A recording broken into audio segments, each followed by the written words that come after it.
Hello good evening students, मेरे प्यारे प्यारे बच्चे, प्यारे प्यारे मेरे विद्यार्थी, मेरे दोस्त, मेरे भाई बहन। फिर से मैं श्री निगम आपके लिए यहाँ पर फिर से हाजिर हूँ एक नई बढ़िया क्लास लेकर के। हमारी इस क्लास का जो मोटिव है ये फिर से नाउन के बारे में कुछ डीप कुछ डिफरेंट इंफॉर्मेशन लेकर के आना। सो चलिए शुरुआत करते हैं हमारी आज की इस क्लास को और देखते हैं कि आज के हमारी इस क्लास में क्या कुछ है हमारे नाउन के लिए। अब यहाँ पर देखिए नाउन एंड केस की बात हम लोग कर रहे हैं। नाउन एंड केस की बात अगर हम लोगों ने की तो यहाँ पर देखिए आप लोगों को ये पता होना चाहिए कि जो भी केस होता है, ये केस के बारे में मैंने आपको पहले ही बता रखा था कि अगर केस की बात आती है तो case is the study of the place of any noun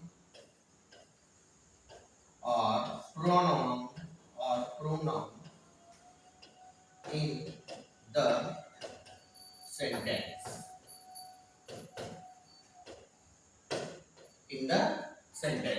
तो केस के बारे में, अब नाउन का केस से क्या रिलेशन है, नाउन का केस से क्या रिलेशन, इससे पहले भी मैंने आपको बताया था कि बहुत सिंपल सी चीज है। आप इसको इस तरीके से समझिए कि अगर मान लीजिए कोई नाउन है तो उसका कोई ना कोई प्लेस होगा, कोई ना कोई उसका अगर प्लेस है, जैसे मैंने आपको बताया था कि अगर कोई भी नाउन है तो किसी भी सेंटेंस में वो या तो सब्जेक्ट की जगह पर आएगा या आपका ऑब्जेक्ट की जगह पर आएगा, दो जगह में से किसी भी जगह पर आ सकता है।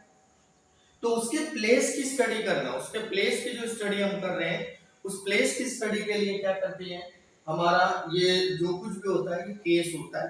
ठीक है, अब ऐसी सिचुएशन में बहुत सारे ऐसे नाउन होते हैं जिनको लेकर के कुछ कंफ्यूजन होता है। वो कंफ्यूजन की बात अगर मैं करूं यहाँ पर तो इसमें देखिए कुछ हेवनली ऑब्जेक्ट है। अगर हेवनली ऑब्जेक्ट की बात करते हैं, ठीक है, अच्छा इसमें मैंने आपको एक चीज और बताई थी, अगर आपको याद होगा कि केस स्टडी प्लेस, अब प्लेस की स्टडी अगर हमने करी है, ठीक है, प्लेस की स्टडी अगर हम करते हैं तो प्लेस, आप यहाँ पर ये देखिएगा किसी भी सेंटेंस में प्लेस तीन जगह पर आता है। एक तो आपका क्या होता है सब्जेक्ट के प्लेस पर, दूसरा आपका क्या होता है ऑब्जेक्ट के प्लेस पर, और तीसरा है आपका पोजीशन। ठीक, पोजीशन। तो अब वही पोजीशन की बात, पोजीशन का मतलब क्या होता है अधिकारवाचक, पोजीशन का मतलब होता है अधिकारवाचक। ठीक है, अधिकारवाचक। यहाँ पर हम क्या करें, अधिकार की बात करें। एग्जांपल के लिए जैसे देखिए मैंने लिखा है यहाँ पर आई, ऑब्जेक्ट की जगह पर जाएगा तो मी, और जब पोजीशन की बात होगी तो या तो एडजेक्टिव के केस में माई और प्रोनाउन के केस में आपका माइन आता है। इसी तरीके से हमारा पोजीशन की बात की गई। पोजीशन की अगर बात की जा रही है तो इस पोजीशन वाले केस में देखिए अगर कोई भी हेवनली ऑब्जेक्ट है, कोई भी अगर हेवनली ऑब्जेक्ट है, अगर उसकी बात की गई है, जैसे when nature is denoting as a living, as a living मतलब जाहिर सी बात है हम और आप जैसे लिविंग है, उनको ऐसा दिखाया जा रहा है कि वो लिविंग है, वो लिविंग की तरीके से काम कर रहे हैं। तो ऐसी सिचुएशन में हम क्या करते हैं, यहाँ पर हमारा जो होता है पोजीशन, देखिए पोजीशन दो तरीके से, इससे पहले भी मैंने आपको बताया था कि पोजीशन जो है वो दो तरीके से यूज होता है। एक तो एपोस्ट्रोफी एस लगा करके, और दूसरा जो होता है ये ऑफ के साथ, यानी ऑफ के साथ। एक तो दोनों की मीनिंग सेम है, दोनों की मीनिंग सेम है मतलब का, लेकिन उसका यूजेस अलग अलग होता है, उसका यूजेस अलग अलग होता है। एग्जांपल के लिए जैसे देखिए नॉर्मली मैंने आपको बताया था इसके पहले अगर आपको याद हो तो जो ह्यूमन रिलेटेड चीजें होती हैं, ह्यूमन रिलेटेड चीजें होती है उसमें एपोस्ट्रोफी एस लगता है, और अगर ह्यूमन रिलेटेड चीज नहीं है तो वहां पर क्या है पोजीशन ऑफ का इस्तेमाल होता है, ऑफ का प्रयोग होता है। लेकिन अगर कोई भी ऐसी चीज जो कि ह्यूमन नहीं है लेकिन उसके काम को हम ऐसा दिखा रहे हैं जैसे कि वो एक ह्यूमन की तरीके से काम कर रहा है, तो फिर ऐसे केस में हम क्या करते हैं एपोस्ट्रोफी एस लगा देते हैं, ऑफ वाला सिनेरियो हटा देते हैं, यानी कि ऑफ वाला जो सिनेरियो हमने इससे पहले बात की थी वो हट जाएगा। तो अब यहाँ पर देखिए क्या होगा, अब सबसे पहले हम यहाँ पर देखते हैं जैसे द सन रेजेस। अब जैसे मान लीजिए रेजेस है, कोई भी चीज होती है, कोई भी चीज की अगर हम बात करें तो सन, जैसे कि कोई भी चीज निकलना या देना, तो सन जो है वो हमें लाइट दे रहा है, यानी कि अगर हम इसको एज ए ह्यूमन बीइंग दिखा रहे हैं, जैसे लेने और देने का काम ह्यूमन बीइंग करता है, तो वो हमें लाइट दे रहा है, उसकी रेजेस निकल रही है। तो इसीलिए यहाँ पर हम क्या करेंगे, यहाँ पर हमारा जो यूजेज होगा, ठीक है, यहाँ पर हमारा जो यूजेज होगा उस वो आपका क्या होगा, सन रेजेस, ये आपका क्या हो जाएगा, ये रॉन्ग हो जाएगा। द मून्स लाइट, ठीक है, मून्स यानी कि उसी तरीके से जैसे मान लीजिए ये ज्यादातर इस तरीके के यूजेस आपको बताऊं मैं दोस्तों, इस तरीके का जो यूजेस होता है ये पोएट्स वगैरह करते हैं। जैसे बहुत से पोएट होते हैं, वो जब अपनी पोएट्री लिख रहे होते हैं, अपनी पोएम लिख रहे होते हैं, जब भी वो अपनी पोएम लिखते हैं तो उस पोएम में क्या होता है, वो हेवनली ऑब्जेक्ट को यानी कि नेचुरल ऑब्जेक्ट को ऐसे प्रेजेंट करते हैं जैसे कि वो कोई ह्यूमन बीइंग।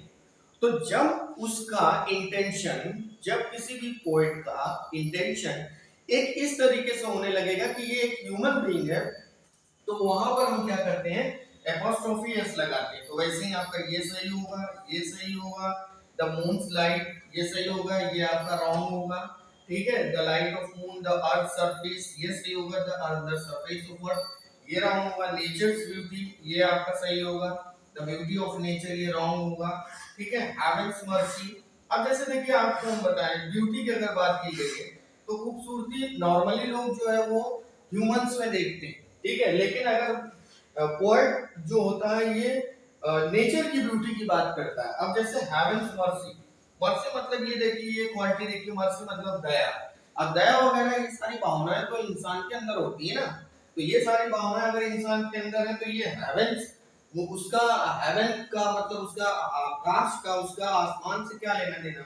लेकिन अगर उसको ऐसा हम ऐसा प्रिटेंड कर रहे हैं कि हाँ वो ह्यूमन की तरीके से वर्क कर रहा है, तो वहां पर हम क्या करेंगे, एपोस्ट्रोफी एस के साथ आगे बढ़ जाएंगे। ठीक, आगे हमारे आगे के हमारे कंसेप्ट पर हम अगर जाएं तो पॉइंट नंबर 4, मतलब ये एक पॉइंट हमारा, इसके पहले इसको हम देखेंगे।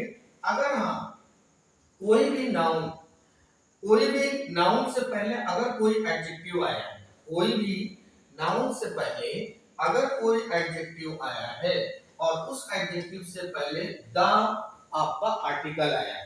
अब आर्टिकल तो आप जानते ही हैं, आर्टिकल की अगर हम बात करें, ठीक है, तो आर्टिकल में देखिए जैसे हमारा क्या होता है कि आर्टिकल आपका 3 होते हैं, ठीक, ए एंड द, ठीक है, ए एंड और द, ये 3 आर्टिकल होते हैं, ठीक, ए एंड द आपका 3 आर्टिकल होते हैं। और ये आपका क्या होता है कि ये अकॉर्डिंग टू सब्जेक्ट, मतलब according to the requirement of a sentence, the requirement of a noun, noun के अकॉर्डिंग इसको लगाया जाता है। हमेशा याद रखना कि आर्टिकल जब भी कभी आएगा, कोई भी आर्टिकल जब भी कभी कोई आर्टिकल आता है तो हमेशा याद रखना वो नाउन के लिए ही आएगा, वो नाउन के लिए ही आएगा। अब भले उससे पहले एडजेक्टिव आ गया, उससे हमारा कोई लेना देना नहीं होता। अच्छा, एडजेक्टिव की अगर हम बात करेंगे तो इसकी डिटेल स्टडी तो खैर हम पढ़ेंगे ही, लेकिन उसके पहले थोड़ी सी चीज हम समझ लेते हैं कि एडजेक्टिव होता क्या है। एडजेक्टिव देखिए वो चीज होती है जब भी हम किसी भी वाक्य में कैसा शब्द का प्रश्न करते हैं तो जो हमें आंसर मिल जाता है वो हमारा एडजेक्टिव होता है। किसी भी सेंटेंस में जब भी हम कैसा शब्द का प्रश्न करते हैं और जो हमें आंसर मिल जाता है वो हमारा एडजेक्टिव होता है। फॉर एग्जांपल के लिए मैंने यहाँ पर एक सेंटेंस लिखा, फॉर एग्जांपल के लिए जैसे मैं मान लूं यहाँ पर मैंने एक सेंटेंस लिखा, हमने लिखा है यहाँ पर जैसे फ्लैट। अब फ्लैट का मतलब जो कि फ्लैट वगैरह होते हैं, ठीक है, तो ये फ्लैट आपका क्या हो गया, फ्लैट आपका क्या हो गया, नाउन हो गया। अब इसके आगे अगर हमने 2 लगा दिया, 2 लगा दिया, तो ये जो 2 हो गया आपका, ये क्या हो गया, एडजेक्टिव हो गया। क्यों? क्योंकि जब कभी भी हम यहाँ पर हम ये बोलेंगे क्या है, क्या का प्रश्न करने पर हमें नाउन मिलता है और कैसा का प्रश्न करने पर हमें एडजेक्टिव मिलता है।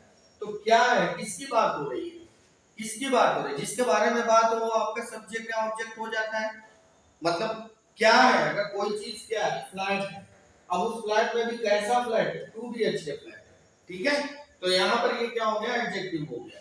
लेकिन आपको रूल ये कह रहा है कि अगर मान लीजिए किसी एडजेक्टिव से पहले अगर द आर्टिकल लग जाता है तो ये आर्टिकल हमेशा याद रखना आप लोग, ये आर्टिकल जो होगा वो नाउन के लिए ही आया होगा, एडजेक्टिव के साथ कभी भी कोई भी आर्टिकल नहीं आता है, कोई भी आर्टिकल एडजेक्टिव के साथ नहीं आता है, वो बल्कि नाउन के लिए आता है। अगर मान लीजिए कि बहुत सिंपल सी चीज हम आपको बता दें, ठीक है, कि यहां पर मैंने बोला कि जो ये सेंटेंस, ये मान लो एक फ्रेज दिया हुआ है, बहुत सिंपल सी चीज आपको बताता हूं, ये एक फ्रेज दिया हुआ है और इस फ्रेज में हमारे पास देखिए, ठीक है, the poor's demand, the poor's demand, गरीबों की मांग। तो गरीबों की मांग की बात अगर हम करें तो इसमें देखो किसकी बात हो रही है, गरीबों की बात हो रही है। तो ये पुअर्स क्या हो गए आपके, नाउन हो गए, ठीक है, नाउन हो गए। तो हम इस नाउन के साथ एपोस्ट्रोफी नहीं लेंगे, क्यों, क्योंकि यहाँ पर इसलिए ऐसा होगा क्योंकि एपोस्ट्रोफी, याद रखना, एपोस्ट्रोफी और द कभी साथ में नहीं आएंगे। यहाँ पर देखो इस नाउन के साथ द भी आया है और एपोस्ट्रोफी भी आया है, द भी आया है और एपोस्ट्रोफी एस भी आया है, ठीक। तो ऐसे सिचुएशन में हम क्या करेंगे, आपको ये आइडेंटिफाई करना पड़ेगा, ये आइडेंटिफाई करना पड़ेगा कि उस फ्रेज में, उस फ्रेज में, अब फ्रेज आपको याद है, phrase the group of word without verb.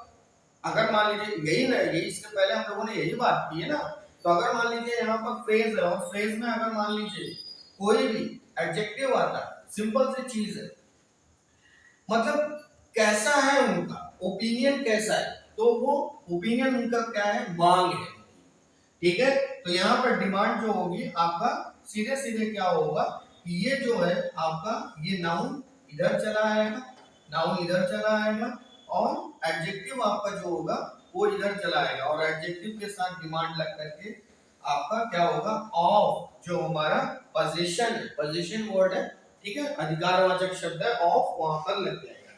अब जैसे रिचेस, रिचेस ऑनेस्टी, ठीक है, गरीबों अमीरों की ईमानदारी, तो बस ये भी बहुत सिंपल सी चीज है, ठीक है। अब हम यहाँ पर आप ये देखिए विशेषता को बता रहे हैं, विशेषता को बता रहे हैं, ठीक है, ये भी विशेषता को बता रहे थे, तो विशेषता को बता रहा, तो सिंपल सी चीज है, वो एडजेक्टिव है। अगर वो एडजेक्टिव है और उसके साथ दा भी लगा हुआ है, तो दोनों कभी एक साथ जो है हम क्या करेंगे, एपोस्ट्रोफी और द कभी एक साथ नहीं यूज होगा। इसके लिए हम क्या करेंगे कि ऑनेस्टी को क्या, ऑनेस्टी को द के बाद ले आकर के रख देंगे, ऑनेस्टी को, ऑनेस्टी को आपको क्या करेंगे, ऑनेस्टी को द के बाद ले आकर के रख देंगे और ऑफ पोजीशन लगा करके रिच जो कि नाउन है उसको यहाँ पर लेके चले जाएंगे, ठीक है, ठीक। अब यहाँ पर फॉर एग्जांपल एक और एग्जांपल लेते हैं, जैसे हमने बोला फार्मर,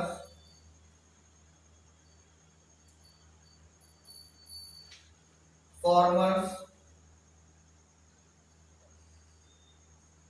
रिस्पेक्ट, फार्मर्स रिस्पेक्ट, ठीक। अब जैसे यहाँ पर,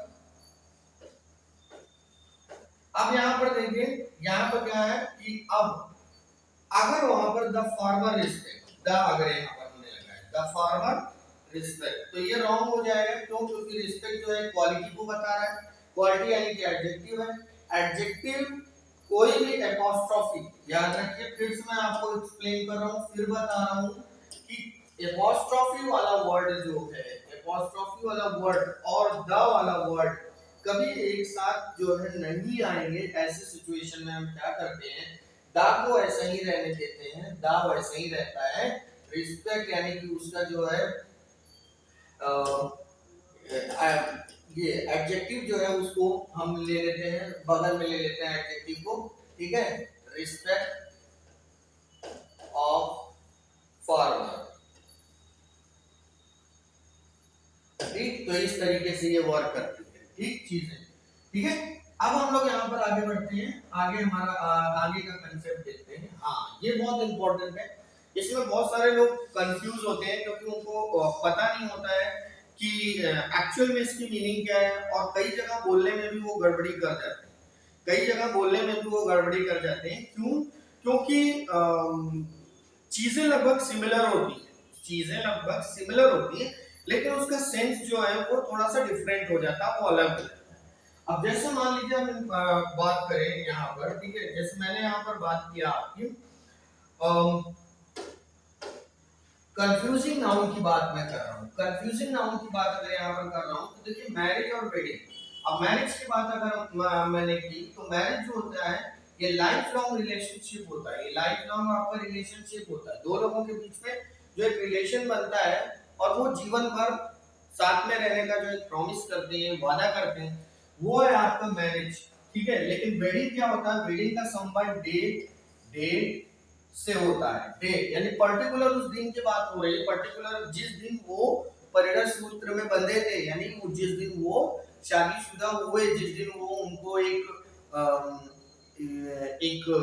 समाज की तरफ से एक मान्यता मिल गई कि हाँ they can live together as like a couple, as like a husband and wife, ठीक। तो इस तरीके से वो रह सकते हैं। तो ये आपका वेडिंग है। बहुत से लोग बच्चे क्या करते हैं कि उनको जब कभी भी एप्लीकेशन वगैरह लिखना होता है प्रिंसिपल के लिए, लीव के लिए, तो वो बोलते हैं वो एप्लीकेशन में the marriage of our elder brother, the marriage of our elder sister, no, वहां पर आप क्या यूज करेंगे, वेडिंग वर्ड यूज करेंगे, अदरवाइज उसकी मीनिंग जो होगी वो एक तो या तो यूजलेस हो जाएगी या उसकी कोई और मीनिंग निकलने लगेगी। ऐसे ही अगर हम देखें हमारा कस्टमर और क्लाइंट, कस्टमर और क्लाइंट की बात करें अगर, तो कस्टमर में देखिए जैसे क्या होता है बिहेवियर ऑफ गिवन, ये बिहेवियर हम जो करते हैं, जो मार्केट में जा करके लेन देन का काम करते हैं, तो वो हमारा क्या होता है, वो अपना क्या होता है, कस्टमर होता है, ठीक है। और क्लाइंट क्या होता है, सर्विसेज, जो सर्विसेज लेता है, सर्विसेज टेकन, मतलब कि जैसे मान लीजिए बहुत सारी ऐसी कंपनियां होती हैं जो अपने काम जो होते हैं वो आउटसोर्स करती हैं, वो इंडिया को देती हैं, और इंडिया की जो मैन पावर है, जो ह्यूमन रिसोर्स है, वो उस पर काम करके उनको सर्विसेज देता है। बहुत सी ऐसी मतलब एमएनसीज हैं, मल्टीनेशनल कंपनियां हैं जो इस पर इस तरीके से काम कर रही हैं, और हमारे कंट्रीज में काम होते भी हैं।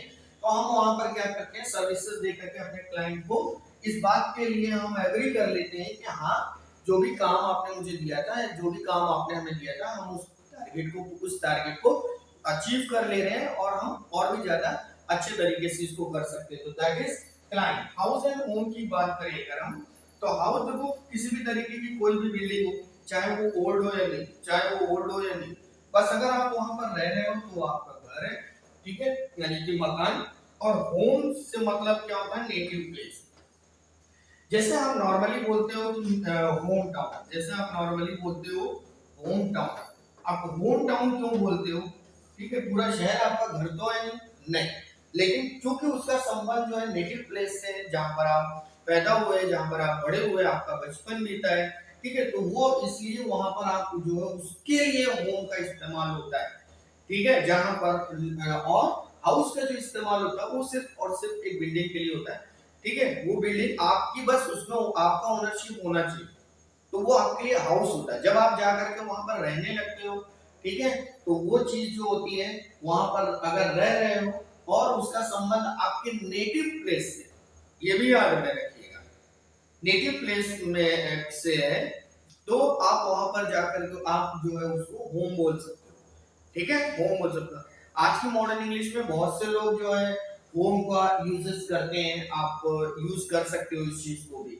इसके अलावा आपका है सिक और इल। सिक और इल में देखिए बहुत ही माइन्यूट सा आपका जो है यहाँ पर डिफरेंस है। यहाँ पर देखो क्या होता है, स्लाइटली इंडिस्पोज। स्लाइटली इंडिस्पोज का मतलब यहाँ पर क्या होता है कि स्लाइटली इंडिस्पोज का मतलब यहाँ पर होता है कि हल्का फुल्का उसको बीमारी है, ठीक है, ऐसा कोई बहुत बड़ी बीमारी नहीं है कि हाँ कि वो काम नहीं कर सकता है या वो आगे नहीं बढ़ सकता है, किसी चीज को लेकर के वो कैपेबल नहीं है करने में, ठीक है। और इल का मतलब होता है bed rest condition. Bed rest condition का मतलब क्या होता है, यहाँ पर ये देखिए आप लोग, बेड रेस्ट कंडीशन का मतलब कि वो काफी ज्यादा जो है उसका बीमारी जो है काफी ज्यादा बढ़ गई है, डॉक्टर ने उसको बेड रेस्ट कंडीशन बोला है, ताकि वो उसको वायरल ना हो आगे ज्यादा, और वायरस बढ़े ना।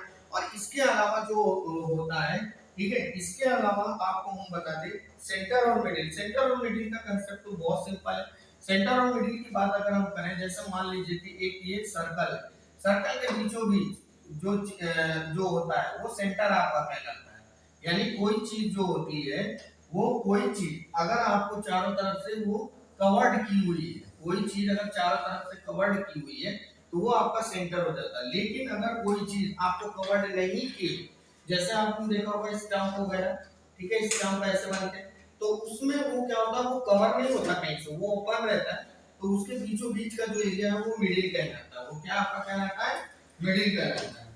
अब आगे देखिए, यहाँ पर हमारे हम अपनी बात करें तो आगे की आगे के उसमें, तो यहाँ पर एनवी और जेलसी, एनवी और जेलसी, एनवी और जेलसी की अगर हम बात करेंगे तो हमारे पास देखिए एनवी जो होता है for short time, for short time मतलब थोड़े समय के लिए आपको थोड़ा सा हाँ ऑड लगा, बुरा लगा, या थोड़े समय के लिए, मतलब ये ऐसा, इसमें ऐसा कोई सिनेरियो नहीं होता, ऐसा कोई केस नहीं होता है जिसमें हाँ कि मतलब आपको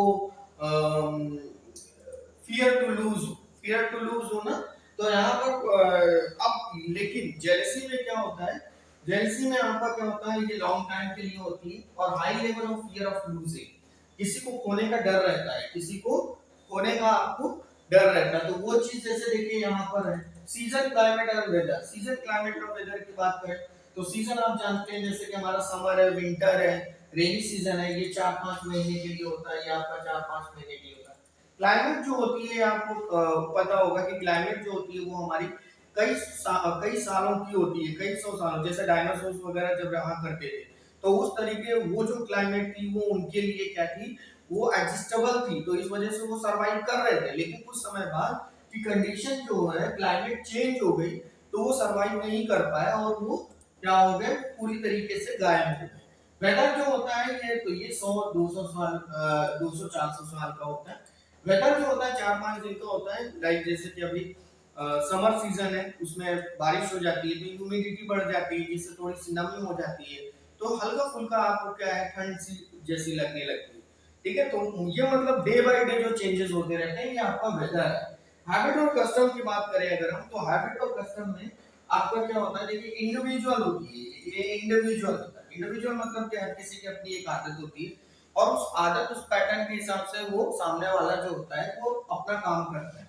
लेकिन आपका कस्टम की बात अगर हम करें तो कस्टम में आप जो है ये फोर्स होते हैं, या आप कभी कभी दिल से भी उस चीज को आप अपनाते हैं, दिल से उस चीज को भी करते हैं, क्यों, just because the things are related to your country and state. ठीक, वो चीजें आपके कंट्री से रिलेटेड है, तो आप अपने देश के प्रति वो प्रेम दिखाने के लिए, ठीक है, अपने स्टेट के प्रति वो प्रेम दिखाने के लिए वो कस्टम्स, वो रीति रिवाज और परंपराओं को फॉलो करते हैं।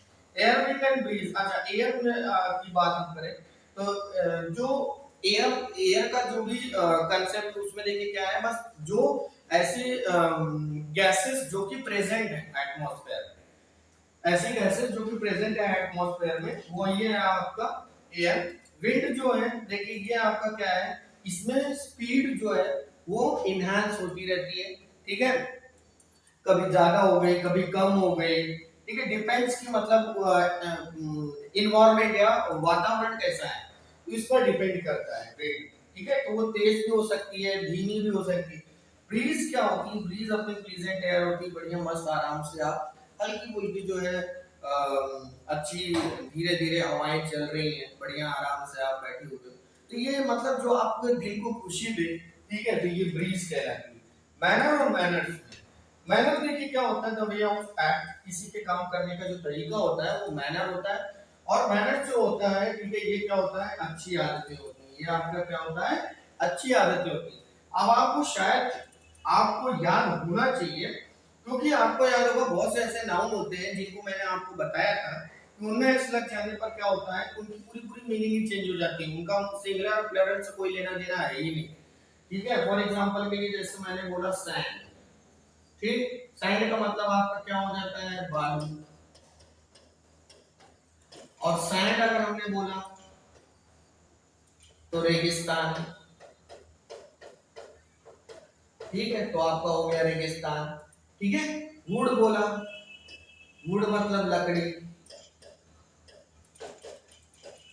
वुड्स मतलब जंगल। ठीक। अब यहाँ पर जैसे हमने आपको बताया था कई जगह जैसे कस्टम। कस्टम का मतलब होता है रीति रिवाज।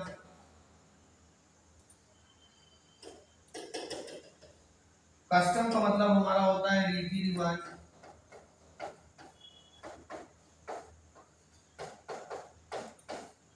और कस्टम्स की अगर हम बात करें तो ये हो जाता है आय व्यय का लेखा जोखा। आय व्यय का विवरण। ठीक। तो इस तरीके से हमारा क्या होता है, देखिए आप यहाँ पर अगर आप देखें तो जहां जहां एस लगा हुआ है, जहां जहां एस लगा हुआ है, देखिए पूरी मीनिंग जो है उसकी चेंज होती चली जा रही है। ठीक। तो इस तरीके से आप इसको फिर से एक बार आप जो है इस पर रिवाइज करते जाइए, इसको बढ़िया से अपना पढ़ते जाइए। बहुत सी ऐसी चीजें हैं जो आपको नए सीखने को मिल रही होगी, नई बहुत सी ऐसी चीजें जो आपको जानने को मिल रही होगी। और मैं आपसे यही कहूंगा कि आप जो है बराबर हमारे साथ जो है बने रहिए, ताकि हर दिन, क्योंकि मैं और मेरी टीम बहुत कोशिश कर रहे हैं, बहुत ज्यादा इस बात का हमेशा ध्यान रखते हैं हम लोग कि हमारे बच्चों को जो है बढ़िया कंटेंट मिले, कुछ नया सीखने को मिले, कुछ नया जानने को मिले। ठीक है। और चैनल को जितना हो सकता है आप ज्यादा से ज्यादा आप उसको देखिए। चैनल में बहुत सारी ऐसी नॉलेज की चीजें हैं जो आपको शायद ही कहीं आपको कोई बताए या समझाए। तो चैनल को लाइक करिए, सब्सक्राइब करिए, शेयर करिए। इसलिए नहीं कि मैं आपसे कह रहा हूं, ठीक है, या फिर आपको मैंने कहा है आप करिए, या इसलिए कि मेरा कोई बेनिफिट है, नहीं। क्यों? मैं चाहता हूं कि जितनी ज्यादा से ज्यादा हम लोग मेहनत कर रहे हैं वो ज्यादा से ज्यादा लोगों तक पहुंचे, पहली चीज। तो दूसरी चीज कि जितना ज्यादा लोग जानेंगे, जितना ज्यादा लोग सीखेंगे, उतना ज्यादा उनको आगे बढ़ने का मौका मिलता चला जाएगा। तो बस आज का हमारा ये सेशन यही था। एक लास्ट सेशन करेंगे हम लोग बढ़िया नाउन का, ठीक है, जिसमें हम जेंडर वगैरह की बात करेंगे। ठीक है। और वो शॉर्ट सा एक सेशन होगा, छोटा सा। ठीक है। उसमें हम जेंडर को समझ करके नाउन का पैकअप कर देंगे, और फिर हम लोग आगे बढ़ेंगे अपने प्रोनाउन की तरफ। तो तब तक के लिए खुश रहिए, मस्त रहिए। Thank you so much.